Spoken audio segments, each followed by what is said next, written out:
ముస్లింలు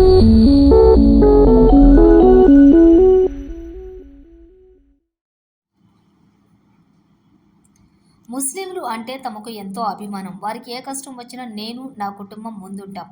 మాజీ మంత్రి పొంగూరు నారాయణ సతీమణి రమాదేవి తెలిపారు. నెల్లూరు సిటీ నియోజకవర్గం 52వ డివిజన్లోని ఇసుకడొంక పలు ప్రాంతాలలో మాజీ మంత్రివర్యులు డాక్టర్ పొంగూరు నారాయణ సతీమణి రమాదేవి నేడు ఎన్నికల ప్రచారాన్ని మండుటెండల్లోని సైతం ముమ్మరంగా నిర్వహించారు. ప్రతి ఇంటికి వెళ్లి ప్రజల యోగక్షేమాలు అడిగి తెలుసుకుని కరపత్రాలను పంపిణీ చేసి సూపర్ 6 పథకాలను ప్రజలకు వివరించారు. సైకిల్ గుర్తుకు ఓటు వేసి విపిఆర్ నారాయణలను గెలిపించాలని కోరారు. ఈ సందర్భంగా పొంగూరు రమాదేవి మీడియాతో మాట్లాడుతూ ఈ ప్రాంతంలో ముస్లిం మైనారిటీలు ఎక్కువగా నివసిస్తున్నారని, నారాయణ మంత్రిగా ఉన్నప్పుడు నగరంలో పార్కులు, రోడ్లు, డ్రైన్లు ఆయన చేసినవే.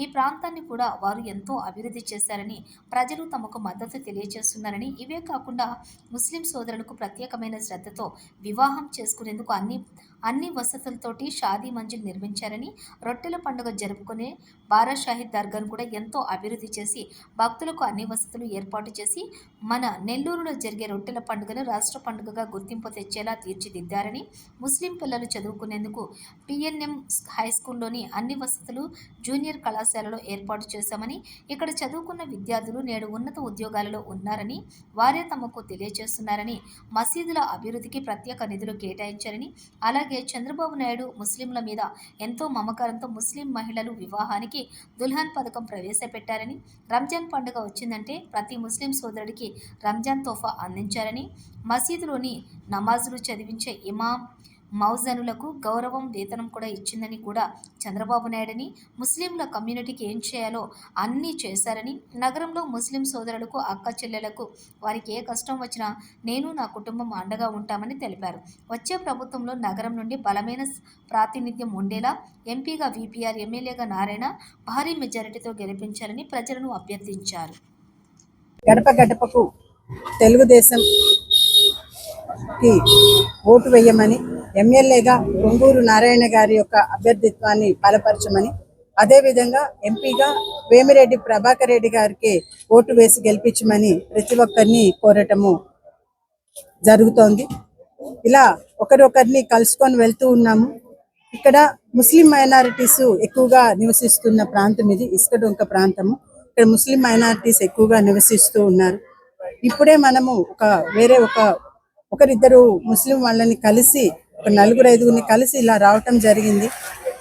వారందరూ ఎక్స్ప్రెస్ చేసినది ఒక్కటే, 2014-19కి మధ్యలో నారాయణ గారు మనకి మినిస్టర్గా ఉన్నప్పుడు ఇక్కడ చేసిన అభివృద్ధి చాలా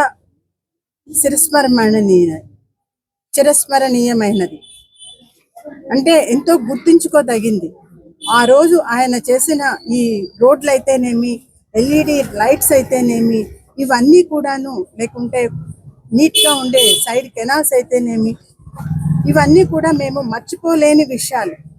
ఆ పెద్ద ఆయన మాకు ఎక్స్ప్లెయిన్ చేసి చెప్పింది. వీటన్నిటితో పాటు అమ్మ అంటే అందరికీ పార్కులు చేశారు సారు, పార్కులను అభివృద్ధి చేశారు. ఒక పార్కుల్లో పిల్లలు ఆడుకునే విధంగా చేసి పెట్టారు. పెద్దవాళ్ళు వెళ్ళి వాకింగ్ చేసుకునే రకంగా అక్కడ ఉన్న పరిస్థితులను కల్పించారు. ఓపెన్ జిమ్ములను అరేంజ్ చేశారు. ఎండ్ టు ఎండ్ రోడ్స్ ఎలాగో మనకి తెలిసిన విషయమే. ఇవన్నీ కాకుండా ప్రత్యేకించి ముస్లిం సోదరీమణులకి ప్రత్యేకమైన శ్రద్ధతో చాలా పనులు చేసి పెట్టారు. వాటిలో మచ్చుకు కొన్ని షాదీ మంజిల్స్ కట్టించారు. మాకు మా యువకులకి పెళ్లిళ్ళు చేసుకోవాలంటే ప్రత్యేకించి ముస్లిం సోదరీమణులకి మాకు ప్రత్యేకంగా ఒక షాదీ మంజిల్ ఉంటే బాగుంటుంది అంటే దానికోసము ప్రత్యేకంగా ఫండ్స్ అలాట్ చేసి ఒక ఆధునికమైన పద్ధతిలో, అంటే మోడర్న్ గా అన్ని వసతులు ఉండే రకంగా దాన్ని కట్టించి ఇవ్వటం జరిగింది. అది తర్వాత ప్రతి ఒక్కరూ గౌరవప్రదంగా చేసుకోవాలి బిజినెస్. అంతకుముందు మటన్ మార్కెట్లు కానివ్వండి, ఫిష్ మార్కెట్ కానివ్వండి, పాత గుడ్డల మార్కెట్ కానివ్వండి, బ్యూటీ మార్కెట్ కానివ్వండి, ఇవన్నీ ఆ చేసుకునే చిన్న చిన్న పనులు వ్యాపారస్తులు, చిన్న వ్యాపారస్తులు కూడా ఒక గౌరవప్రదనీయమైన వాతావరణంలో చేసుకోవాలి అని చెప్పి ఆ మార్కెట్ ప్లేసులన్నింటినీ రెనోవేట్ చేసి నీట్గా షాపుల్ని కట్టిపిచ్చి ఇచ్చారు. ఇదే రకంగా బారా షాహెద్ దర్గాని చాలా చక్కటి అభివృద్ధి చేసి చూపించారు. రొట్టెల పండుగని మన నెల్లూరుకి మాత్రమే సంబంధించి ప్రత్యేకమైన పండుగ రొట్టెల పండుగ.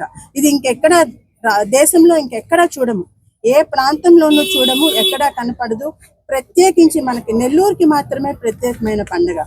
దీన్ని రాష్ట్ర పండుగగా గుర్తించేటట్టు చేశారు. మన రాష్ట్రానికి సంబంధించిన పండుగగా గుర్తించేటట్టు చేసి, అలా గుర్తించేటట్టు చేయటమే కాకుండా ప్రతి ఒక్కరూ అక్కడికి వచ్చి దర్శనం చేసుకోవటానికి అనువైన వాతావరణ పరిస్థితుల్ని అక్కడ క్రియేట్ చేశారు. చాలా ఒక హైజీనిక్ వాతావరణాన్ని క్రియేట్ చేశారు.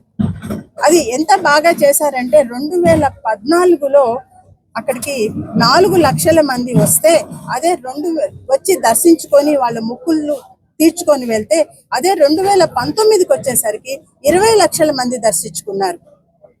అది ఒక్కటే తార్కాణం. అంటే అక్కడ ఎంత బాగా నీట్ గా చేసి ప్రతి ఒక్కళ్ళు అక్కడికి వెళ్దాము, మనం వెళ్ళి చూసుకొని వద్దాము, అక్కడ ఆహ్లాదంగా కొంచెం సేపు స్పెండ్ చేద్దాము, మన మొక్కుల్ని తీర్చుకుందాము, మనం మొక్కుల్ని పట్టుకుందాము అని మొక్కుకొని వద్దాము అని చెప్పేసి ప్రతి ఒక్కళ్ళు అక్కడికి రావటం జరిగింది. ఈ నెంబర్ ఒక్కటే మనకి తార్కాణం. 4 లక్షల నుంచి 20 లక్షలకి పెరిగింది. అంటే అటువంటి వాతావరణాన్ని అక్కడ క్రియేట్ చేశారు. ఆ దర్గాని అంత బాగా డెవలప్ చేశారు. ఇది ఎవరో ఒకరు చెప్తే తెలిసేది కాదు, మనందరికీ ప్రత్యక్షంగా కనిపిస్తూ ఉంది. ఇంతే కాకుండా గర్ల్స్ కి మాకు ఇది ఒక ముస్లిం సోదరి వాళ్ళు వచ్చి మాకు ముస్లిం యువతిని మనము 10th క్లాస్ తర్వాత ఇంటర్మీడియట్ కి అలా పంపించడానికి, కో ఎడ్యుకేషన్ కి పంపించడానికి మేము అంతగా ఇష్టపడము. అలా కాకుండా ఇక్కడ మాకు దగ్గరలో ఉంది పిఎన్ఎం స్కూలు. ఆ పిఎన్ఎం స్కూల్లో ఒక జూనియర్ కళాశాల కనుక ఉంటే మా పిల్లలు చదువుకోవటానికి బాగుంటుంది అని అడిగితే పిఎన్ఎం స్కూల్లో మహిళా జూనియర్ కళాశాలని స్థాపించారు. ఒక మహిళా కళాశాలని స్థాపించటం అంటే ఏదో ఒక గోడలు కట్టి వదిలేయటం కాదు. దానిలో ఒక ప్రైవేట్ కార్పొరేట్ కాలేజీలో ఏ రకమైన శిక్షణ ఉంటుందో, అది మెటీరియల్ కావచ్చు, టీచింగ్ పద్ధతులు కావచ్చు, ఎగ్జామినేషన్ సిస్టమ్ కావచ్చు, దానిలో ఈక్వల్ గా ఉండేటట్టుగా, అక్కడ ఉండే శిక్షణ ఈక్వల్ గా ఉండేటట్టుగా, equal to any private corporate organisation ఉండేటట్టుగా చేసి, దాని మీద నేను చూసే కొన్నిసార్లు కాన్ఫరెన్సెస్ తీసుకునేవాళ్ళు. అంటే ఎలా జరుగుతోంది, పిల్లల మార్క్స్ ఎట్లా వస్తున్నాయి, వాళ్ళు దాన్ని కోపప్ అవుతున్నారా అని చెప్పి. అందులో నుంచి సెలెక్ట్ అయిన స్టూడెంట్స్ ఉన్నారు. ఆ 2 జూనియర్ కాలేజీలో చదువుకొని అక్కడి నుంచి మెడిసిన్ లో సీట్ తెచ్చుకొని ఐఐటీలో సీట్ తెచ్చుకున్న పిల్లలు ఉన్నారు.